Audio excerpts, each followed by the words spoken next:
तो मेरे कक्षा 10 वाले विद्यार्थी ध्यान से देखिए, कुछ फार्मूला वगैरह हम बताने चल रहे हैं वृत्तों से संबंधित चीजें, ठीक है, जो आपके रिवीजन के लिए थोड़ा सहायता होगा। तो ठीक है, थोड़ा उसमें समझने में थोड़ा प्रॉब्लम कम होगी। ठीक है, तो ये हम जानते हैं वृत्त क्या है। वृत्त जैसा कि आप हाई स्कूल में एक चैप्टर है वृत्तों से संबंधित क्षेत्रफल, वृत्तों से संबंधित क्षेत्रफल होते हैं या टर्म होते हैं, उस टर्म को हम 6 से 7 नंबर के क्वेश्चन पूछे जाते हैं। देख पा रहे होंगे कि ये वृत्त बन गया और ये वृत्त का केंद्र है। क्या वृत्त का केंद्र है?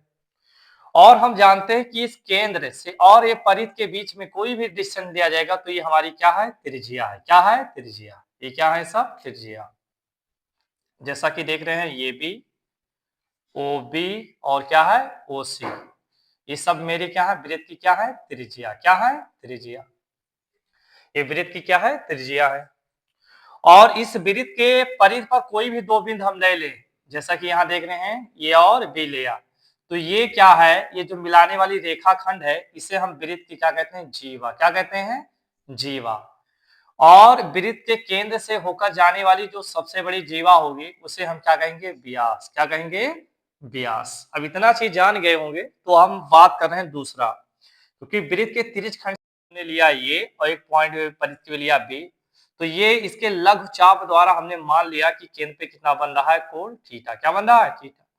तो ये इतना भाग जो देख रहे हैं त्रिज्या और लघु चाप द्वारा घिरा हुआ भाग है, इसे हम क्या कहते हैं? त्रिज्य। क्या कहते हैं? त्रिज्य। क्या कहते हैं? त्रिज्य खंड। क्या कहते हैं?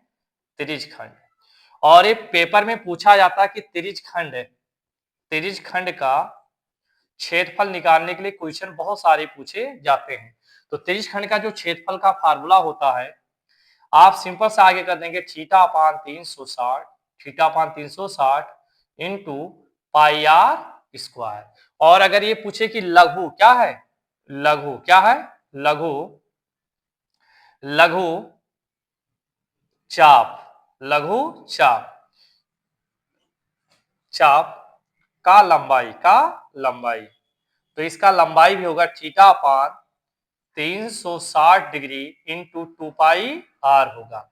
तो इसमें बहुत सारे क्वेश्चन आपके बनते हैं पेपर में। और वृत्त का क्षेत्रफल तो आप लोगों को पता ही है, वृत्त का जो क्षेत्रफल होगा, वृत्त का क्षेत्रफल होगा पाई आर स्क्वायर, और जो परिध होगा, वृत्त का जो परिध होता है 2 पाई आर, 2 पाई आर।